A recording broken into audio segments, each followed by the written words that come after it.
Et si on parlait hypersensibilité? J'ai choisi aujourd'hui de parler de l'hypersensibilité parce que c'est quelque chose qui me touche, étant donné que je suis hypersensible et que ma fille est hypersensible et que c'est un gros problème à l'école.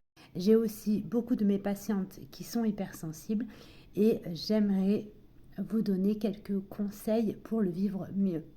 Tout d'abord, être hypersensible, quand on demande aux gens, très souvent c'est associé à ça ou encore à ça. Donc en gros, c'est quelque chose d'ultra négatif. Et en fait, quand on a fait un travail sur soi, on peut se rendre compte que être hypersensible, ça peut se révéler être une grande force. Pour ceux qui ne connaissent pas l'hypersensibilité, c'est le fait de vivre ses émotions de façon intense. Vous avez l'hypersensibilité sensitive, vous allez avoir du problème à supporter par exemple les étiquettes sur les vêtements.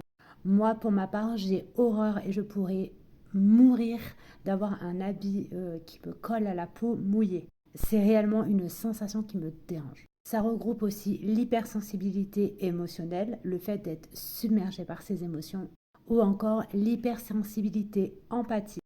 En gros, on va prendre l'émotion des gens. Tout d'abord, la première chose à faire lorsque nous sommes hypersensibles, c'est d'accepter son hypersensibilité. Beaucoup voient l'hypersensibilité comme quelque chose de négatif, alors que si vous faites attention, alors quand vous êtes une personne hypersensible, vous pouvez voir la magie, la beauté de tout ce qui nous entoure et de ce que les gens ne font que survoler. Et c'est aussi voir la noirceur. Ensuite, il faut s'accepter. Et ça, c'est quelque chose et un point d'honneur que je mets dans mes coachings.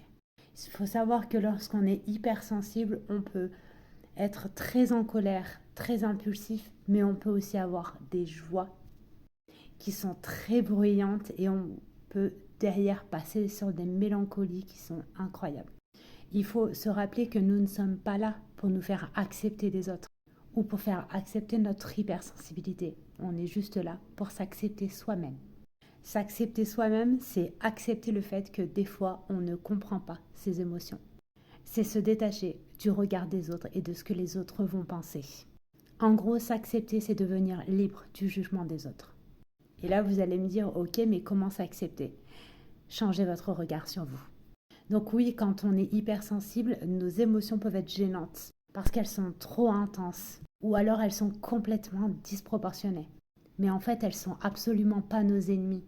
Quand moi-même j'ai arrêté d'analyser mes propres émotions, quand j'ai arrêté de les contrôler ou de comprendre pourquoi elles étaient aussi intenses, en fait je me suis dit je ressens des émotions, point. N'oubliez pas qu'une émotion ne dure que 2 minutes. Laissez-la juste vous traverser. Être hypersensible, c'est s'écouter, mais pas trop. Pourquoi pas trop? Parce que, comme je vous l'ai dit, une émotion ne dure que 2 minutes. Si vous vous attardez sur une émotion, elle va s'enraciner en vous. Je vous donne un exemple. Vous ressentez de la tristesse. Et si vous vous écoutez trop et que vous allez avoir tendance à vous dire, mon Dieu, je suis triste. Et pourquoi je suis triste? Vous allez avoir tendance à vous enfermer encore plus dans la tristesse et à sombrer. Alors que si vous prenez note que vous êtes triste et que derrière vous passez à autre chose, ça passe. Votre tristesse s'envole aussi vite qu'elle est arrivée.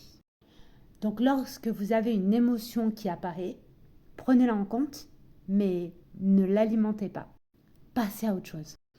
Une petite astuce, lorsque je suis à la maison et que d'un coup je suis en colère ou que je me sens vraiment pas bien, en fait je fais une activité. Je me mets un film, si je peux, je fais mon ménage ou j'écoute de la musique.